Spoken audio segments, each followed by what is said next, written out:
right. Hello, Realtists. Lyric Armstrong here, President of Consolidated Board of Realtists. And as you are well aware, we're on the quest to find out what is our heritage, what is our history.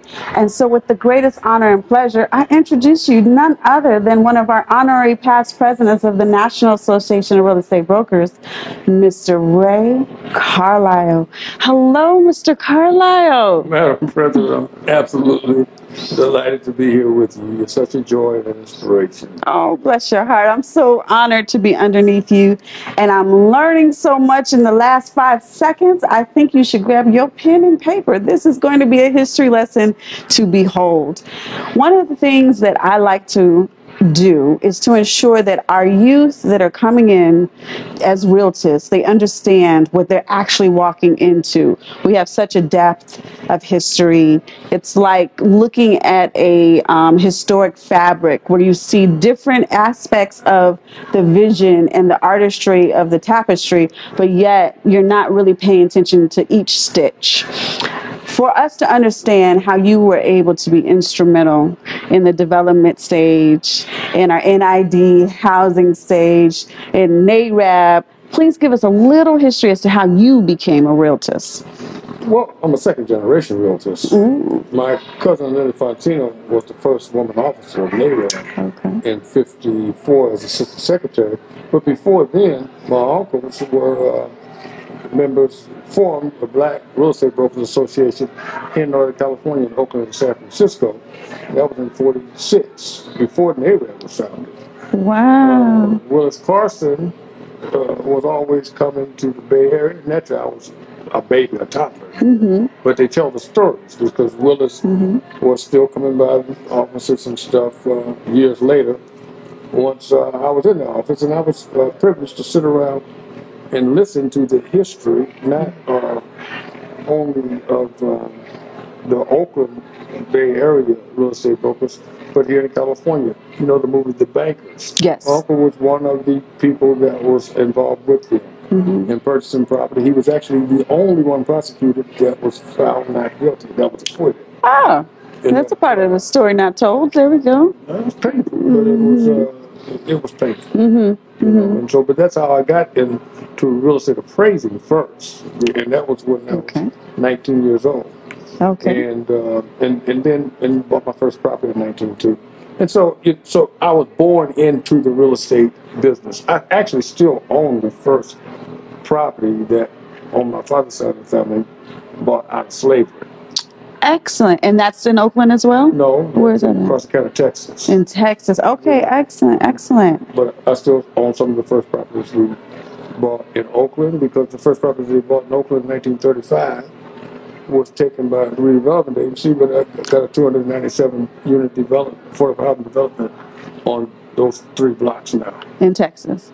Is that what you're saying? Oh, in Oakland. Okay, so you got the property back from your father's side, you said, in Texas? Tell me that again. No, we never sold it. Oh, you never sold it. Okay, and then you ended up, tell me what the 200 acres was, because I missed the transition between one property to the next. Well, okay, let's shorten the story, because so much detail in it, and so much detail in all of our stories. Right. But my story is not unique. And, and that's why sometimes I seem impatient with even talking about it, because it was general, and it was something that was standard in the circles that I was in, Black real estate professionals. I love it. And that is very much a part of the conversation I'm having with young realtors, is understanding that it's not unique in a time that you're speaking of to own. That was the goal. Everyone was trying to do it, or at least doing it together. One of the things that one of our other realtors stated, she lives in Oakland. Her father was telling her that the one thing that they did every time was they didn't buy new clothes, they weren't buying new shoes or new items. They were always saving every piece of money for the next piece of property. Is that the kind of family that you came from? No. No. Okay, it's just like this. When we came out of slavery, we came into sharecropping on the master's land. We couldn't make enough money for the master to keep the land, so he sold off pieces of it. Pretty much with you working and selling your work or crops back to him for half price. So it was always a struggle. Okay. The money you made was to buy seed to plant or to buy a mule so you wouldn't have to be pulling behind that plow. It's a rough road. And so you understood the value of having more land, plant more crops, make more money, and then be able to let your kids go to school rather than working in fields when they was 8 years old. Preach. Okay. I love it. So you heard the stories of Mr. Wilson Carson. Did you have any experiences with him or anything? Tons of them. What were some of the most important ones that you can think of that you want others to be aware of? Well, Willis was the founder of this board. He was the founder of KRAB also. Okay. And so That's good to know. And he convinced KRAB, the Consolidated Board, KRAB, to join the National Association of Real Estate Brokers. Okay. He got Texas to join the National Association of Real Estate Brokers. Okay. People don't realize that everybody didn't want to be a part of the. We had our own. We had our own groups, and he got us to come together as a national. I love it. And what year was KRAF founded? You gave 56. me 56. Now we know 1956. Do not be confused. KRAF's been around. But we had the national convention here in '56 in Los Angeles. And so a lot of people from Oakland said, y'all need a state board. Okay. Because most people didn't have state boards. Right. And so, Willis was just a magnificent gentleman out of Texas. Him, on the Granville, and that group. You had the Texas group, you had the Louisiana group. And I think your mother is part of the Louisiana group, right? Yes, yeah. We won't talk about it. I understand. Well, my people from Louisiana too. So. Oh, okay. So you understand the story because you heard the stories around the table. Yes, yes, I understand. So none of this stuff is new. We came out of slavery working the land. That's what my great-grandfather told me, is that, because I've always been self-employed. He said, you ain't doing nothing new. We've always been self-employed. I love it. That's wonderful. We've always been self-employed. Yeah. So the opportunities that you have brought to the young realtors are numerous. I don't want to even try to begin to enumerate all of them. But we did talk a minute ago about how you have the Altadena project that you did with Madam Reeves and Mr. Bellamy, Leslie Bellamy. How was that experience in 1995, putting up 100 square foot commercial building, right? A nightmare, yeah. A nightmare. What was some of the nightmares? Were they racially driven, or was it just purely racially driven? It's 23 acres of land on Lincoln Boulevard, which is historically black district. That lay fallow for 17 years. Oh. Couldn't develop it. Les was appointed to the LA County Planning Commission by Yvonne Brickler, and mainly due to his work on the 1992 riots here. Okay. Consolidated played a major role in that. Wow. Major role. Tell me more about that when you get a chance. Now, you see, that's what we need to know about. You're talking about the development we did, because everybody look, how much money do we make? It cost us money, so let's just cut that out. Right, okay. If I had to do it again, I wouldn't do it. Okay. But thank you for doing it. And so, but the importance of it is how we got there. The thing I'm proud about, we didn't use one dime of public money. Okay. Not one dime. Okay. And our best partner was our best competitor, Danny Bakewell. And he partnered with us because we were black. I love Danny could beat anybody. When Miss Reeves went over there and said, we want to do it, he said, if y'all going to do it, I'll step back. All right. I love it. And so that's what Consolidated means. And then right after that, Danny came here and made a speech to Consolidated. Members of Consolidated bought subscriptions to the Sentinel. Now I'm saying, are you still buying subscriptions? Yeah, I got one. I'm saying no. The board, because Danny's son runs the Sentinel. Oh, that's right, yeah. And that's history. Because Danny's uncle was a major player. Danny Bakewell's uncle. Okay. Then Danny Bakewell. Now his son's got the Signal. And so that's you guys' age group. Y'all got history that you're leaving behind. That we're leaving you behind. got it. He got it. Y'all should be together. Just like Ashley's got it now with Evelyn. Evelyn had it with Andre Vaughn. You got an embarrassment of riches. And all of your wealth is within you. I love it. I love it. Well, I'm going to go talk to Bakewell next week, promise. Now, you were talking about the riots. Tell me more about the influence that Consolidated had relative to the riots. Okay.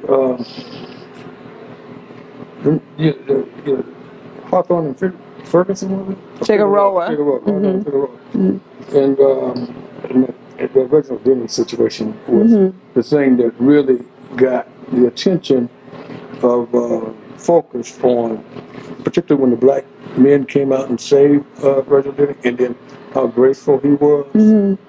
That there was a healing time because people are still reminded of the Watts riot. They're still reminded of the police shooting at the Black Panther Party's headquarters, and there was anger in that.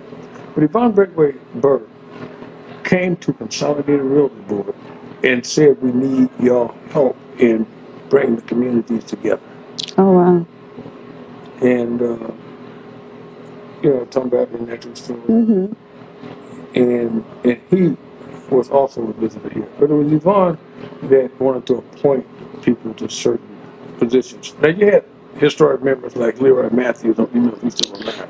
I'm not familiar. But he was a right-hand man of Tom Bradley. But you also had people like Merv Diamond. Oh, okay. Okay. You heard like that's a foreign name to you? No, I appreciate that. I didn't know that they were involved. I know Merv Diamond was involved.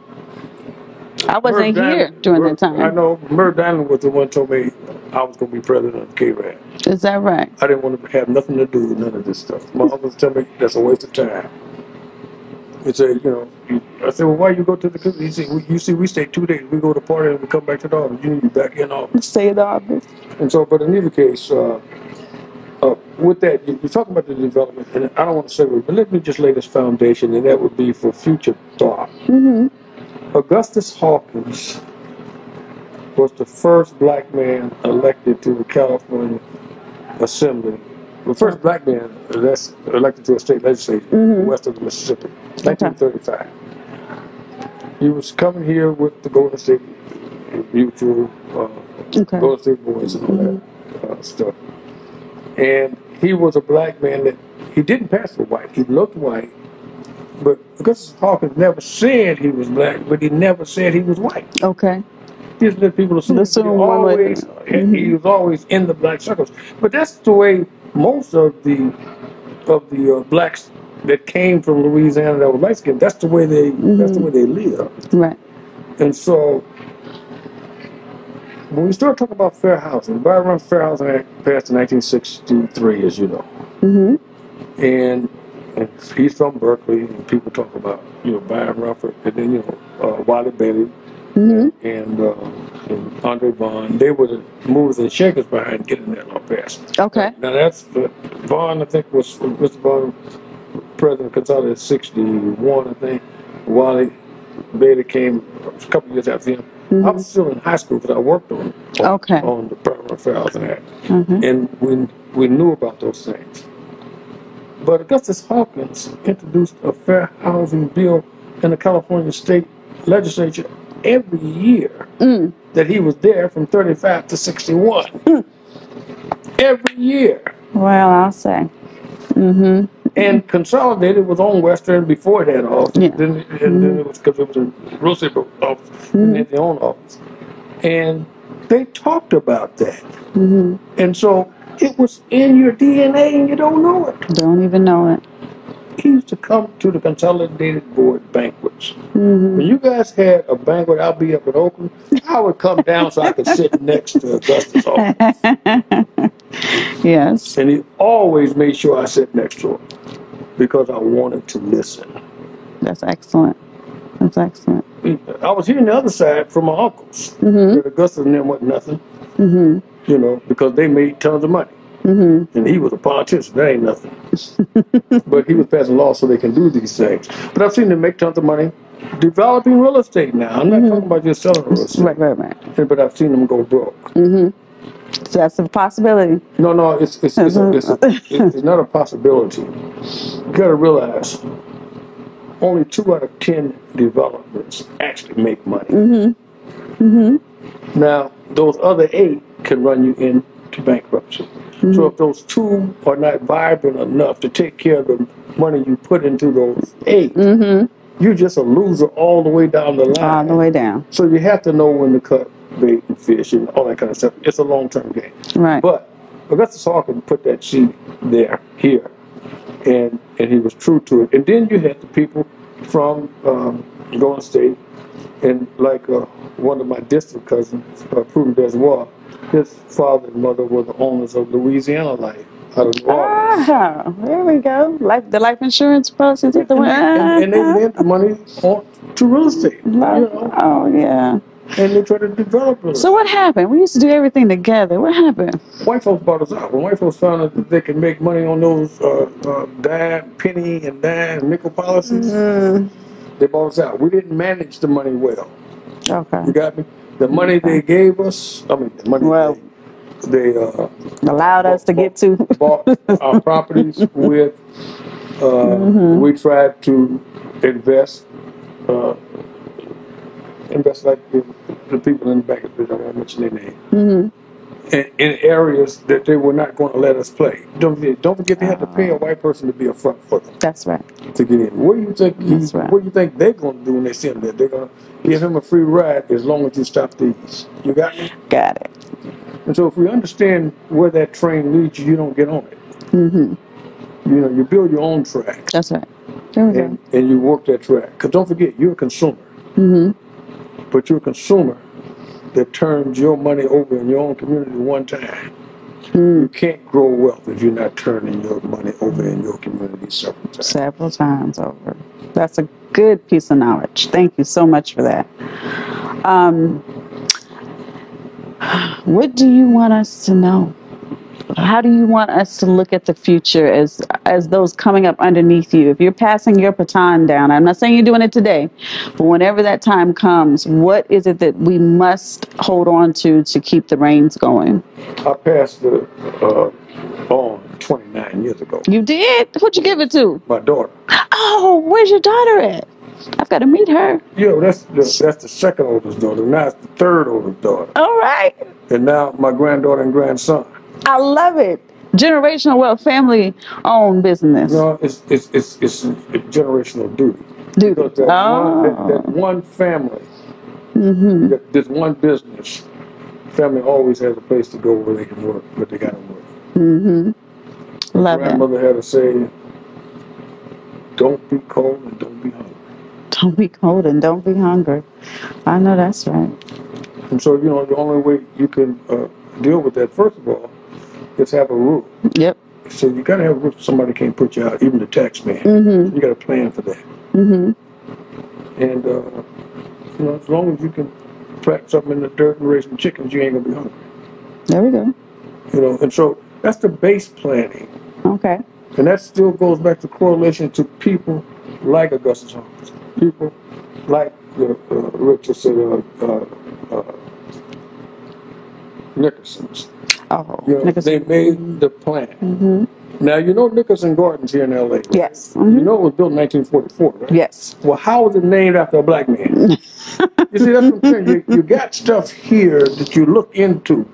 Study that path. And because that's what I did when you asked me, what can I tell people?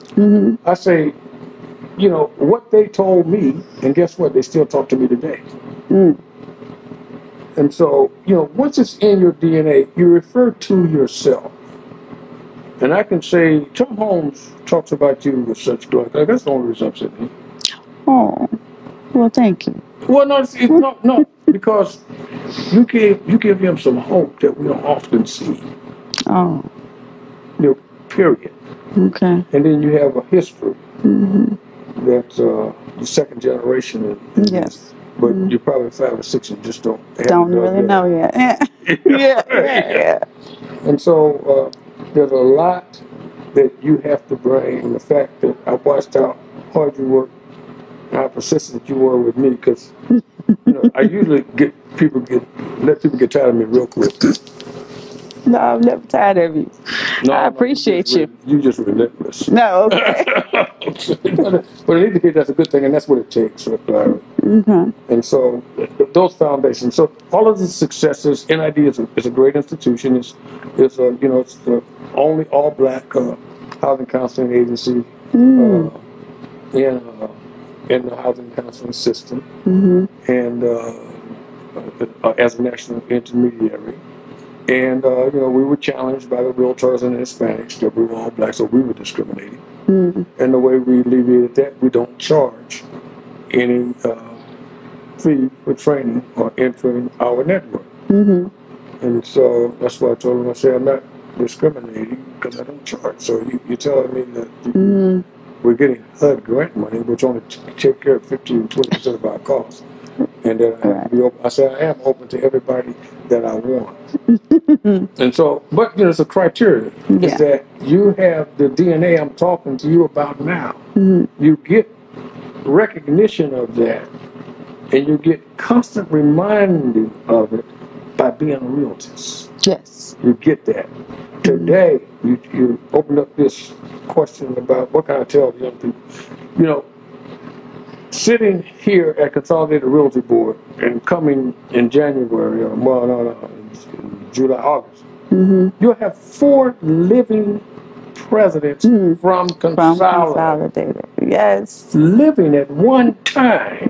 Do you know how unique? No other board has ever done that in the history of this organization. Wow.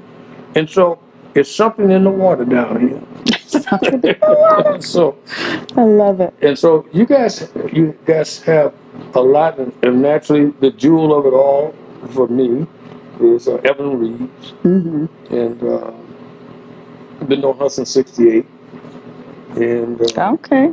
And so she decided to go into real estate. Then we were lucky enough that she was able to go through the a difficult path. It wasn't difficult for her, but it was difficult for us to become the first woman president. Okay, I can imagine. Oh, no. Some of my godfathers, said she's not going to be president, don't need a woman president, And so, and they said some pretty vicious things, but she went gracefully through it. But one of the linchpins to them starting to accept, they met her father. And then one of them told me, Mr. Bill Hampton, who seemed like he hated her. He said, that girl's all right. I met her dad. And so you saw what linkages mean? When Tom told me about your mother, I said, that girl all right. Oh, all right. Has its privileges every now and again. Well, you know Dr. Murkison, don't you? Well, yeah, I love it. Well, his nephew was the first general counsel for KREB. I helped him get through law school. Oh, wonderful. Look at that. And so we all have history.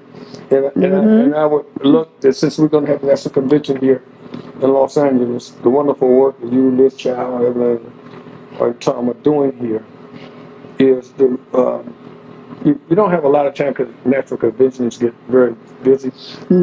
But you do have the president-elect. Yes. He's got some leeway. You got a friendly president because you got the backbone of her development program. Okay, right there we go. And so you want to highlight this tremendous wealth that Consolidated has brought to this National Association of Real Estate Brokers. Of talent, spirit, this marvelous facility, and how you guys have hung on to it, and so and not sold it, and because we've had other boards, they sold them for the money. Oh, so other boards did own property, and they sold it. They had property that was given to them, and they sold it. Oh, which board? You gonna tell me what board? Talking about the National Convention coming in July. Yeah. The wealth that you guys have here is really informative. It's not just bragging about you. Oh yeah, I was asking if you're gonna tell me about who sold their location. Well, not so. Mr. Holmes probably mentioned it. Let's say the Miami board. He had RTO give them some of the big time Republican and give them a building. They had a supermarket in it, blah, blah, blah. He was the county commissioner down in Dade County to the Miami board. The Miami board after the tenant moved out. And so that was the source of income for them. He also gave them a contract to give grants for first-time home buyers. Okay. And so they can have an executive director. When the supermarket tenant moved out, there wasn't enough grant money to pay the notes on the building because they had bought money against the building because they had a tenant. It was given to them for free and clear, of course. And then, so the building was worth, good money, man. He said, oh, let's sell the building. And so one young member then, at the time, they tried to sell it, listed it, everybody wanted a piece of the commission, And so this member decided he was going to buy it. He bought that building. Okay. And he gave the realtors permanent office space for no money. Okay. But they're not there. Yeah, he's going to be, at this convention, he'll be, what is he now? He's first vice president of the National Association of Real Estate Brokers. Oh, Danny? Yeah. Okay. Yeah, I heard about that was his building, but I didn't know that I heard about that was his building, but I didn't realize the history of how it became so. That's right. And that's why we support him. Okay. All right. That's one of the, he's a good businessman. There we go. Yeah. Yeah, right. Yeah, there we go. Very good. So with that being said, we kind of do that in our own families. We get mama's house and we sell it and everything else that we know we shouldn't be doing. So hopefully as we grow the Realtist organization and we do Big Mama's House seminars, we will be able to address the community on how they can keep the house and how they can maintain it without losing the wealth and just build upon it. That'll be one of our missions. So I thank you for bringing that to light, that we can continue on that path and stay reminded what happens when we give away or sell something that we can very well use for generational wealth building. Is there anything else you would like to cover in today's session? Not really. I just want you guys to remain inspired about what you do, but also be realistic about what society is. Because, it's very hard to change the culture of society. And like you said, educate people to invest in these properties. But when money's on the table, people see it, they're going to pick it up and run with it. No matter what, because they always can do something better with it. Okay. And so, you really take a hard look at that. Okay. And I lived it in my own family. Tons of money on the table. No, I'm going to get it. 2 years later, they broke. Yes. Yeah. All right? I understood. So that's the reality. And so, don't just talk about the people that build wealth by, investing with Big Mama's House. Talk about those that went broke and how they let Big Mama down. Okay. They talking about Big Mama's up in heaven, looking at me, look what you did with what she suffered from. Well, that is definitely the lesson learned. We will continue that. Thank you so much. Thank you. I appreciate you so much, Mr. Carlisle. Well, you just keep on doing what you're doing. Yes, sir. It's an honor. Lyric Armstrong here, your president, and we are still searching for all our Realtist Chronicles. Oh, sorry.